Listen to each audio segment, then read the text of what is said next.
All right, let's see what she has to say. And don't forget, there's a free gift for you guys in the description down below. And check out the Patreon for more content. Thing that I've ever learned about sex. Sex is meant, this is the most important thing that I've ever learned about sex.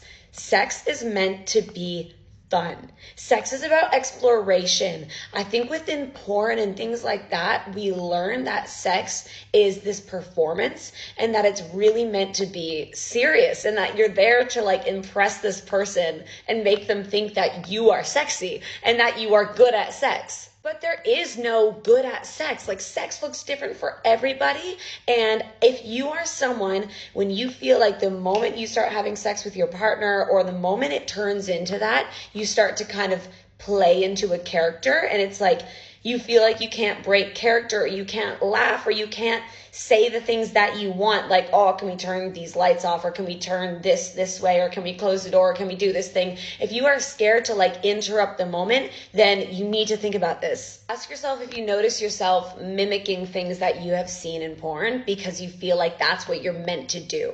Like, do you make certain noises? Do you say certain things because you've heard it and you just assume that that's what your partner is going to like because it might not be what they like? Thing is that, again, you assume what she likes based on what you've seen in shows and pretty much porn, right? But the problem is that you lose your capacity to take feedback. Like, that's pretty much it. Like, you lose your capacity to take feedback, and it's not that being alone causes you to lose feedback, but that when you engage in those acts through a screen or through paying for it, you literally don't. When it's a physical thing, you don't pay attention, and so you atrophy that muscle of feedback. And if you're not able to take feedback, I'm telling you, bro, like you're gonna be one of those guys that women just hit and quit. Like, you're not gonna be, unless you got to be really attractive for her to come back to you.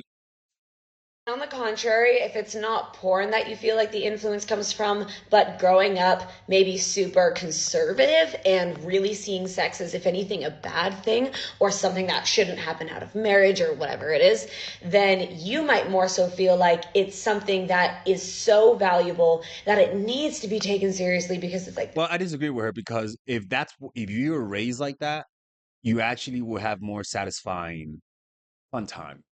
Seriously, you will have more satisfying fun time. That is the ideal, dude. If the first time you ever fucking blew a nut was the first time you had sex, bro, like, that shit's crazy. Like, you're obsessed. So I don't agree with her. She's very liberal. Like, that's more of the liberal way of viewing it. She looks like a lane. this beautiful moment and blah blah blah blah blah, and then you feel pressure because of that. I I disagree want with you to that. know that you deserve pleasure, you No, deserve to feel good in I your disagree with body, that. and that sex is for anybody who is consenting, who wants to be there, who wants a new experience, and it's for you. And you really need to take some time to ask yourself, where do my sexual influences come from?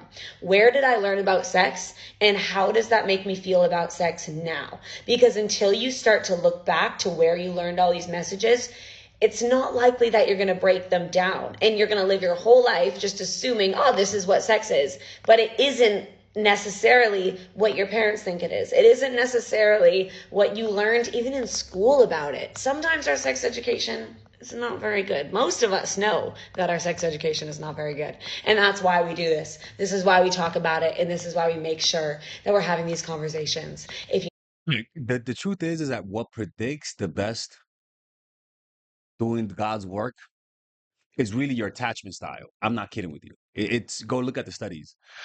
Your attachment style is if you have insecure attachment, if you're an avoidant, your life, your bed life is gonna be shitty, because there's gonna be a lack of connection. If you have a secure attachment style, studies show that you have a more satisfying sex life, almost way more than the couple who have emotional distance. Like, and if you're gonna give a woman a good time, it really comes down.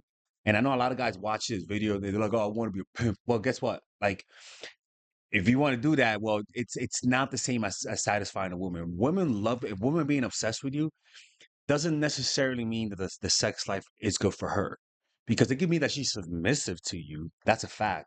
She might be submissive, right? She might give you what you want, but to satisfy her, there has to be a deeper connection, and you could tell these. You could even ask these women. Like I've interviewed pimps because of my job. Because remember, I used to work at a drug rehab, and a lot of them are sex addicts and prostitutes. And they've told me that even the prostitutes have zero satisfaction in their sex life. In fact, they resent men because of that. And the pimps never had a deep connection with a woman. So usually the sex is usually just busting a nut unless they take drugs. Right now, when you start taking drugs, now you're going into a deeper round. It gets dark. Yeah, it's gonna get good, but it's quickly going to descend into emptiness and darkness. Yeah, yeah. Anyways, man, let me know what you guys think about this. Comment down below. Let me know if am I right about this? Do you guys disagree? Do I know do I not know what the fuck I'm talking about? Y'all love telling me that. Let me know in the comment section down below.